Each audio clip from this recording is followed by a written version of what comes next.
오늘 읽으신 시편 107편의 말씀은 106편의 말씀과 바로 이어지는 내용입니다.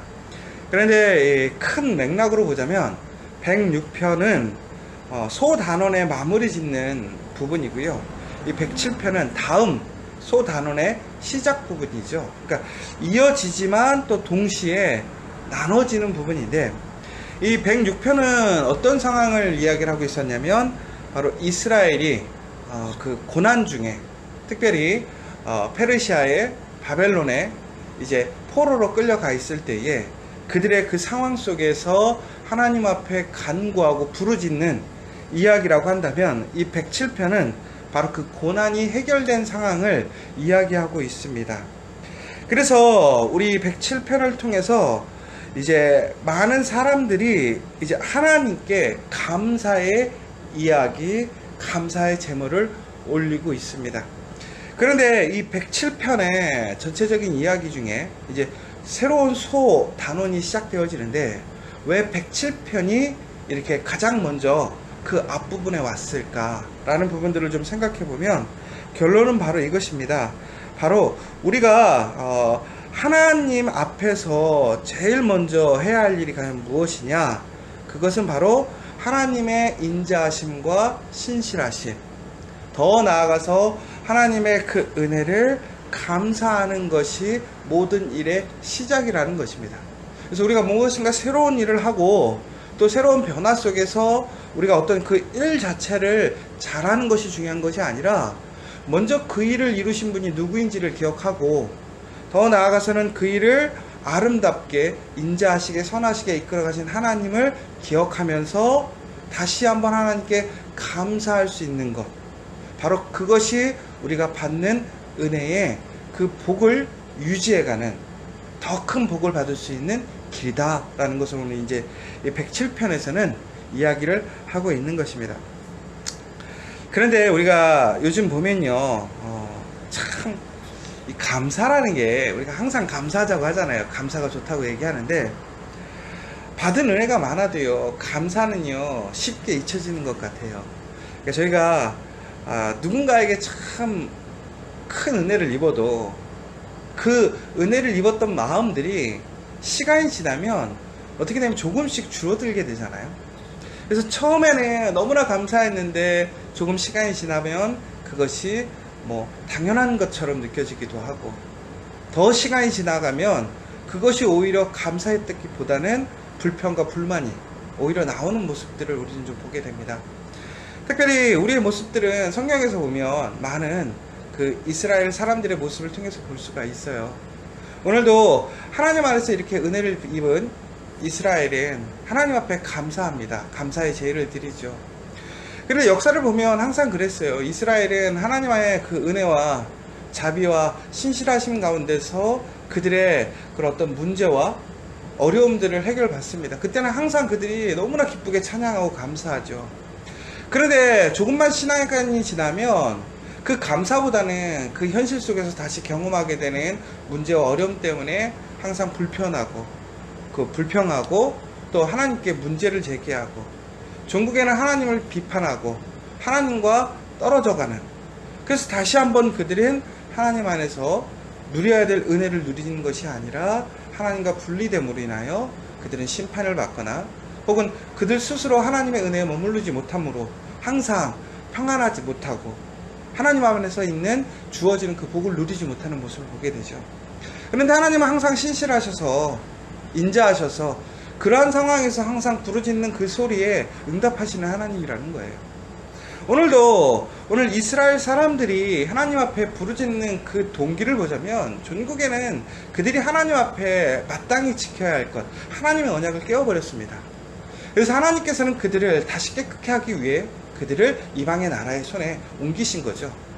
바로 그 가운데 있을 때 그들은 하나님 앞에 부르짖는 거예요. 하나님, 저희를 도와주십시오. 그러나 그 고통의, 그 문제의 시작은 누구였느냐? 하나님의 인위적인 어떤 심판이 아니라 바로 그 이스라엘의 바로 언약을 지키지 않았던 모습, 죄 가운데 있었던 모습이었던 거죠. 그러니까 결국은 오늘 내가 당하는 고통, 내 문제는 결국은 하나님의 어떠한 징계와 심판이 이유가 아니라 바로 나 스스로의 문제라는 거죠. 이스라엘 사람들은 그럼에도 불구하고 그 어려움 속에서 하나님께 구했다라는 거예요. 그러니까 참 이게 하나님이 참 대단하신 거죠. 왜?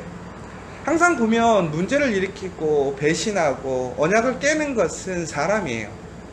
그런데 그 사람들이 그렇게 불순종하고 언약을 깨고 약속을 지키지 않음에도 하나님은 분명히 약속을 지키지 않으면 하나님의 그 언약을 이루시지 않겠다고 말씀하셨지만, 그럼에도 그들이 부르짖고 간구하면 응답하시는 하나님이라는 거죠. 여러분, 그러므로 오늘도 우리가 다시 하나님께 부르짖을 소망이 있는 거예요. 우리의 모습이 어떠하든, 우리가 지금 언약을 깨었던, 내가 정말 하나님 보시기에 부족한 모습이든 간에 하나님은 하나님의 사랑하는 자녀들이 하나님 앞에 부르짖을 때에는 하나님은 응답하신다라는 거예요. 고로 여러분, 오늘 다시 하나님께 부르짖는 하루가 되셨으면 좋겠습니다. 하나님의 은혜를 소망하시고 마땅히 우리가 누려야 될 그 하나님의 복, 하나님의 풍성한 열매를 누리기 위해 다시 한번 하나님께 기도하시는 오늘 하루가 되었으면 좋겠습니다. 그러면서 우리는 이러한 하나님의 신실하신 은혜에 대해서 우리는 감사해야 돼요.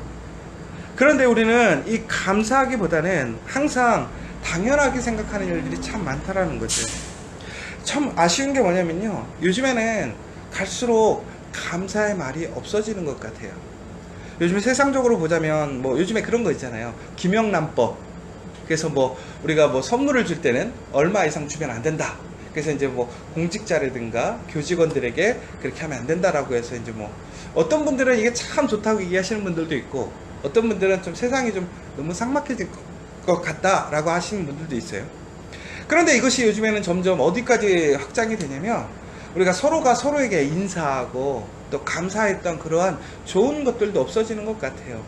왜냐하면 저희가 이제 큰 명절이 되면 설날, 추석 혹은 무엇인가 큰 좋은 일이 있을 때는, 예전에는 보면 이렇게 회사나 아니면 이런 데서 이렇게 선물을 직원들에게도 나눠주기도 하고, 더 나아가서는 항상 우리에게 이렇게 좋은 직장을 주신 사장님이나 혹은 어떤 우리를 잘 인도해 주신 지도자나 리더들에게 고마움을 표시했던 모습들이 있었어요. 근데 요즘에는 갈수록 어떻게 하냐면, 괜찮다, 안 줘도 된다, 이런 얘기를 하는 거죠. 근데 이제 그것이 어떤 폐단이 있긴 했었죠. 뭐냐면 이제 사람들이 무엇인가 누군가에게 바라는, 또 그것이 하나의 청탁이 되어지는 그런 잘못된 방법들로 가고, 또 부정적인 방법들로 사용되어지기 때문에 그것들을 이제 깨끗하게, 또 더 나아가서는 이제 사람들한테 그것이 이제 좀 부담이 되니까 그것들을 이제 부담을 주지 맙시다 라는 의미로 그런 것들을 없애버린 거죠. 근데 한번 좀 생각해 봤으면 좋겠어요. 정말 내가 감사한다고 하는 것은 부담이 돼도 감사할 수 있는 거거든요. 왜? 정말 나를 도와줬기 때문에, 나를 구해줬기 때문에, 나의 생명을 유지시켜줬기 때문에 그 무엇과도 바꿀 수 없는 거죠.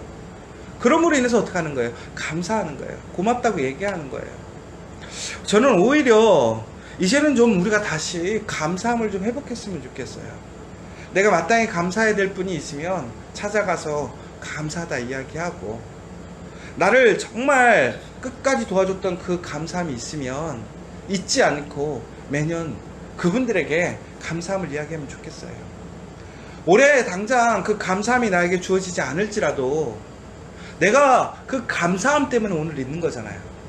그 감사함을 통해서 내가 오늘 있음을 기억하고 겸손하게 그렇게 감사할 수 있게 될 때에 우리는 더 큰 은혜를 경험할 수 있는 것 같아요.